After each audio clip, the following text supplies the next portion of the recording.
Hello friend, स्वागत है आपको एक्सेलेंट स्टडी सेंटर में।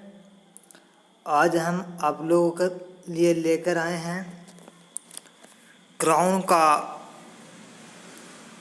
पॉलिटिक्स और चैप्टर है राज्य के नीति निर्देशक तत्व।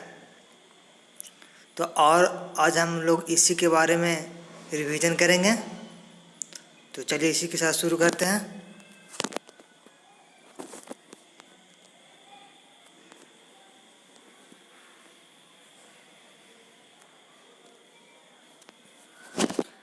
पहला है भारतीय संविधान में सम्मिलित नीति निर्देशक तत्व की प्रेरणा हमें किस देश के संविधान से लिया गया है। तो नीति निर्देशक तत्व किस देश के संविधान से लिया गया है? तो यह आयरलैंड के संविधान से लिया गया है। इसका राइट आंसर कौन हो जाएगा? डी। नेक्स्ट क्वेश्चन है टू है राज्य के नीति निर्देशक सिद्धांत किस प्रकार मौलिक अधिकार से भिन्न है? पहला ऑप्शन है पूर्वोक्त केंद्रीय सरकार के लिए है और उत्तरोक्त राज्य के लिए है।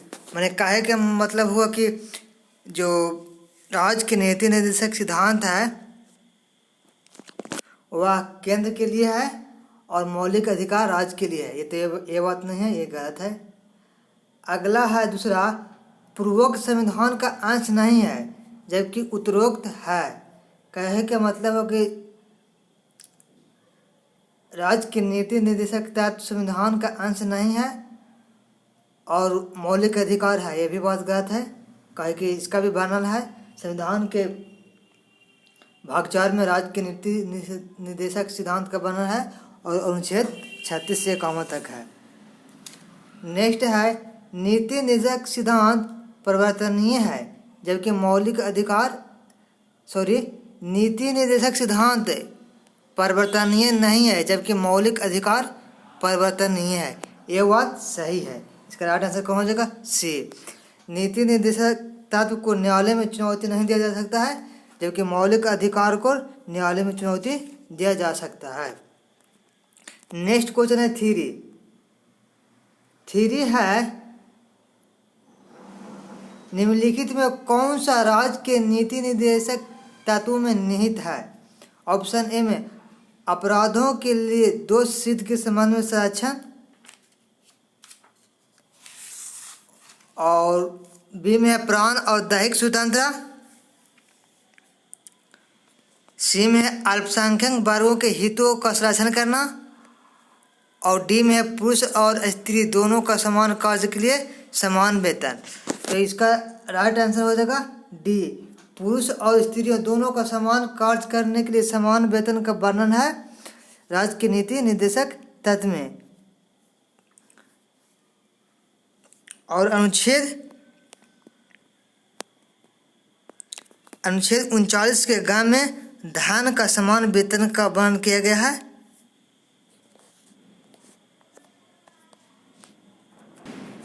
और अनुच्छेद 39 के क में समान न्याय और निःशुल्क विधिक सहायता एवं समान कार्य के लिए समान वेतन की व्यवस्था की गई है। नेक्स्ट क्वेश्चन है फोर है भारतीय संविधान का कौन सा अनुच्छेद भारत के विदेश नीति से संबंधित है? तो अनुच्छेद 51 है जो भारत के विदेश नीति से संबंधित है और अनुच्छेद 51 में ही अंतर्राष्ट्रीय शांति और सुरक्षा की अभिवृद्धि की बात कही गई है। नेक्स्ट क्वेश्चन है 5 है निम्नलिखित अनुच्छेदों में से कौन एक राज्य सरकार को ग्राम पंचायतों को संगठित करने के लिए निर्देशित करता है?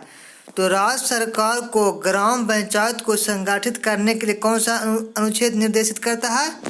तो अनुच्छेद 40 का राइट आंसर बी हो जाएगा। नेक्स्ट है 6 राज्य के नीति निर्देशक सिद्धांतों को भारतीय संविधान में शामिल किए जाने का उद्देश्य क्या है? तो पहला ऑप्शन है राजनैतिक प्रजातंत्र को स्थापित करना, दूसरा है सामाजिक प्रजातंत्र को स्थापित करना, और तीसरा है गांधीवादी प्रजातंत्र को स्थापित करना।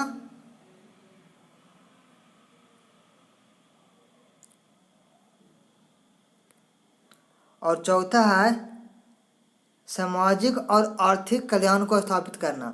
तो इसका राइट आंसर डी हो जाएगा। राज्य के नीति निर्देशक तत्व में कहा गया है कि सामाजिक और राज्य के नीति निर्देशक का अर्थ होता है सामाजिक और आर्थिक प्रजातंत्र को स्थापित करना। नेक्स्ट क्वेश्चन है 7 है राज्य के नीति निर्देशक सिद्धांतों के निम्नलिखित अनुच्छेदों में से कौन सा अंतर्राष्ट्रीय शांति और सुरक्षा के लिए संवर्धन से संबंधित है। तो अनुच्छेद कॉमन है जो अंतर्राष्ट्रीय शांति और सुरक्षा की अभिवृद्धि से संबंधित है। अगला क्वेश्चन है 8 है राज्य में से कौन सा एक राज्य के निम्न में से कौन एक राज्य के नीति निर्देशक सिद्धांतों में सम्मिलित है। पहला है राज्य देश के पर्यावरण के संरक्षण तथा संवर्धन का प्रयास करेगा। अगला है राज्य किसी व्यक्ति को कानून के समाज समानता से मना नहीं करेगा।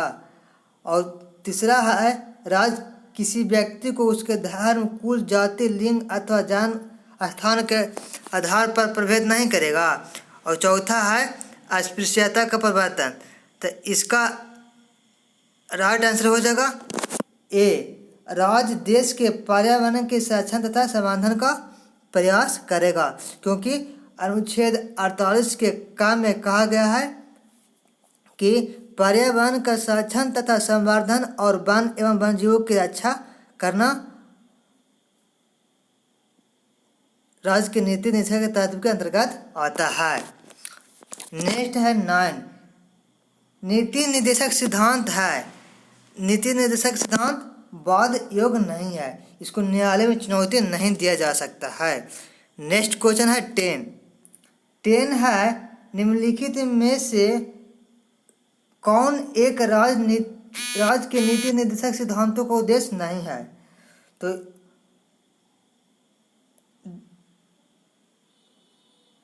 एक धार्मिक राज्य की स्थापना करना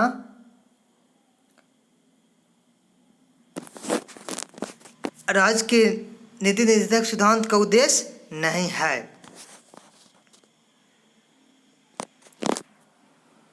नेक्स्ट क्वेश्चन है 11 है भारतीय संविधान में प्रतिष्ठापित राज्य की नीति निर्देशक तत्व के अंतर्गत निम्नलिखित प्रावधानों पर विचार कीजिए। पहला है भारतीय नागरिकों के लिए समान नागरिक सिविल संहिता सुरक्षित किया गया है। हाँ, अनुच्छेद 44 में नागरिकों के लिए एक समान सिविल संहिता का वर्णन किया गया है। दूसरा है ग्राम पंचायतों को संगठित करना। तो अनुच्छेद 40 में ग्राम पंचायतों को संगठन से संबंधित है। तीसरा है ग्रामीण क्षेत्र में कुटीर उद्योगों को प्रोत्साहित करना। तो ये भी बात सही है। अनुच्छेद 43 में कर्मकार के लिए निर्वाचन, मजदूरी एवं कुटीर उद्योगों को प्रोत्साहन दिया गया है। चौथा है सभी कामगारों के लिए यथोचित अवकाश तथा संस्कृति अवसर को सुरक्षित करना। ये बात नहीं है, तो इसका राइट आंसर कौन हो जाएगा।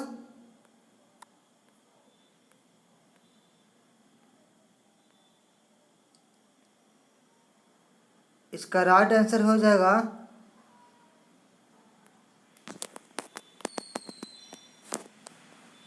2 और 3,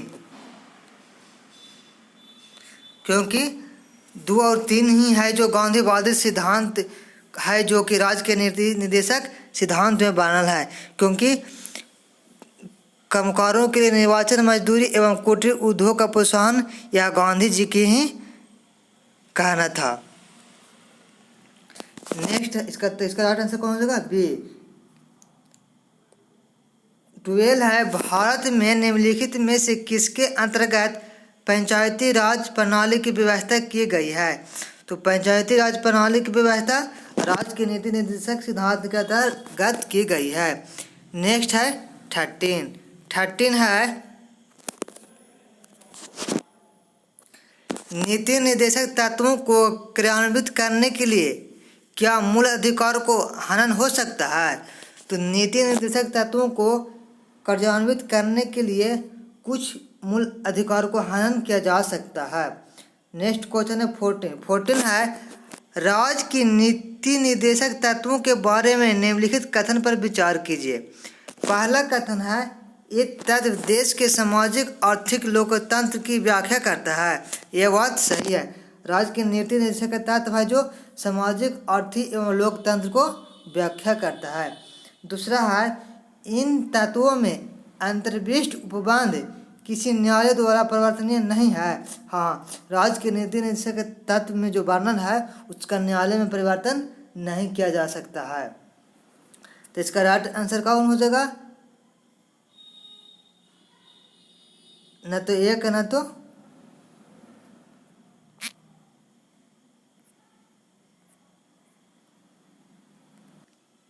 इसका राइट आंसर कौन हो जाएगा? 1 और 2 दोनों, सी इसका राइट आंसर हो जाएगा। नेक्स्ट क्वेश्चन है 15, संविधान के किस अनुच्छेद के द्वारा उद्योग के प्रबंधन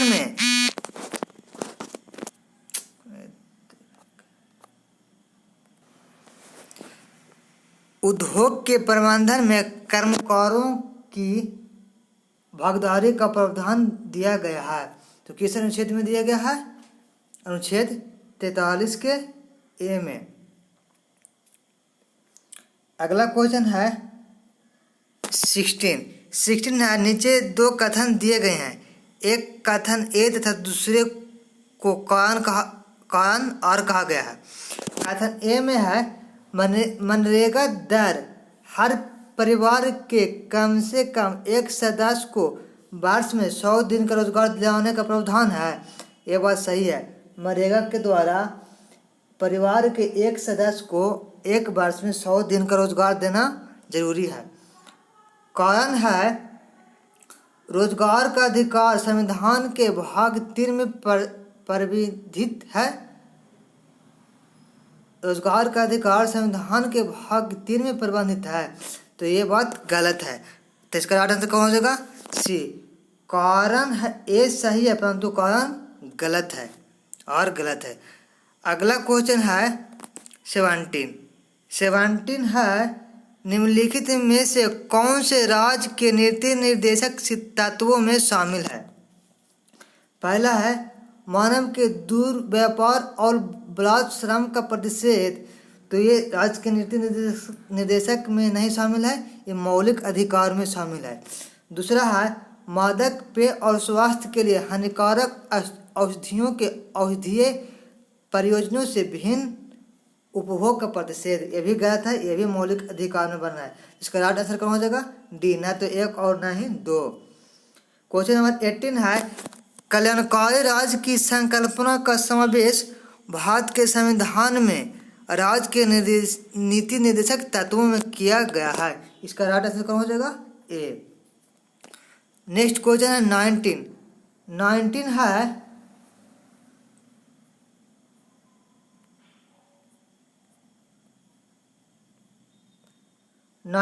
निम्नलिखित में कौन सा एक राज्य का नीति निर्देशक सिद्धांत संविधान में बाद में जोड़ा गया है? तो संविधान में बाद में कौन जोड़ा गया था? मुफ्त कानूनी सलाह। नेक्स्ट क्वेश्चन है 20 है, निम्नलिखित में से कौन संविधान के 42वें संशोधन द्वारा नीति निर्देशक तत्व में नहीं जोड़ा गया है? तो 42वें संविधान संशोधन द्वारा राज्य के नीति निर्देशक में उद्योगों के प्रबंधन में श्रमिकों की भागीदारी को नहीं जोड़ा गया है। इसका राइट आंसर कौन हो जाएगा? डी। नेक्स्ट है 21, भारत के संविधान के अनुसार निम्नलिखित में कौन सा देश के शासन के लिए आधारभूत है? तो देश के शासन के लिए मूल अधिकार, मूल कर्तव्य, राज्य की नीति निर्देशक तत्व और मूल अधिकार तथा मूल कर्तव्य। तो देश के शासन के लिए राज्य की नीति निर्देशक तत्व आधारभूत है। अगला क्वेश्चन है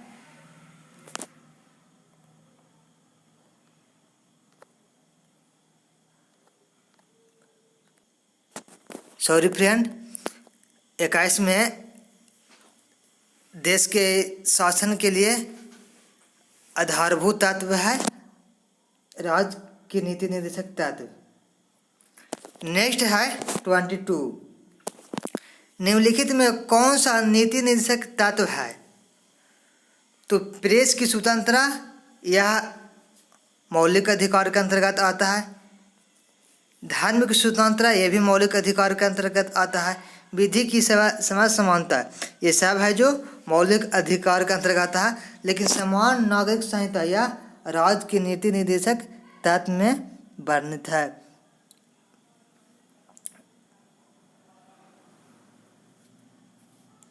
नेक्स्ट क्वेश्चन है 23 है सूची 1 को सूची 2 से मिलान करें। अनुच्छेद 40, तो अनुच्छेद 40 में क्या है? इसमें ग्राम पंचायतों को संगठन का वर्णन है। अनुच्छेद 41 में क्या है? तो काम करने का अधिकार दिया गया अनुच्छेद 41 के तहत। अनुच्छेद 44 में क्या है? तो समान नागरिक संहिता का वर्णन अनुच्छेद 44 में है। और अनुच्छेद 48 में कृषि एवं पशुपालन संगठन का वर्णन है। तो इसका राइट आंसर कौन हो जाएगा? ए के 1, बी के 20, सी के 3, डी के 4। इसका राइट आंसर ए हो जाएगा। ये इसका राइट आंसर हो जाएगा। नेक्स्ट क्वेश्चन है 24 है समान कार्य के लिए समान वेतन भारत के संविधान में सुनिश्चित किया गया है। जो एक क्या है? यह एक राज्य के नीति निर्देशक तत्व है, क्योंकि अनुच्छेद 39 के काम में समान कार्य के लिए समान वेतन की व्यवस्था की गई है। और राज्य की नीति निर्देशक है तत्व है जो संविधान के भाग 4 में एवं अनुच्छेद 36 से 51 तक है। नेक्स्ट क्वेश्चन है 25 है इनमें से कौन राज्य के नीति निर्देशक सिद्धांतों में सम्मिलित नहीं है? तो राज्य के नीति निर्देशक सिद्धांत में क्या सम्मिलित नहीं है? सूचना का अधिकार। नेक्स्ट क्वेश्चन है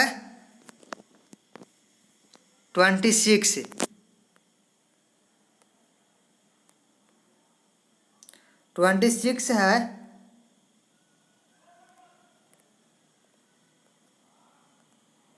निम्नलिखित में से कौन एक राज्य का नीति निर्देशक तत्व नहीं है?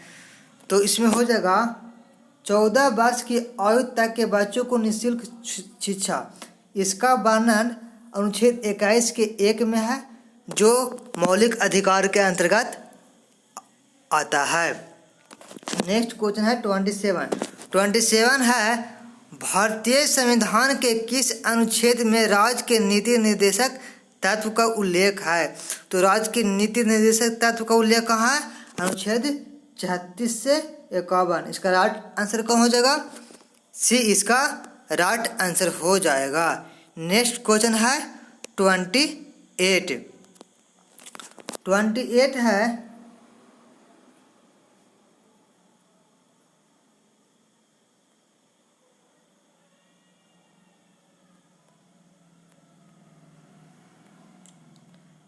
28 है निम्नलिखित में कौन एक मौलिक अधिकार नहीं है?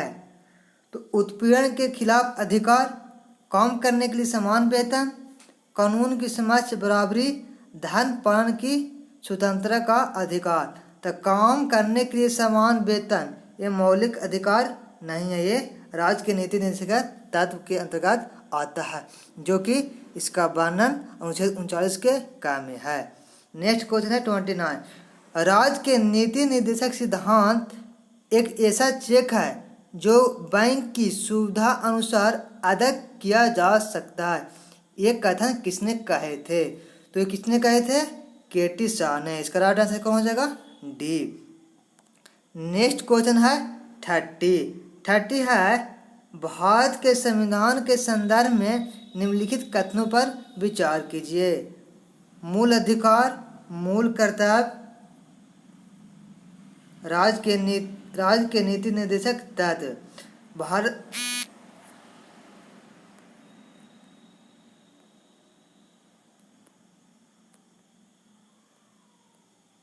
भारत सरकार द्वारा आरंभ किए गए राष्ट्रीय सामाजिक सहायता कार्यक्रम भारत के संविधान के लिए उपयुक्त उपाधियों में कौन से पूरे होते हैं? तो ये किसमें पूरा होते हैं?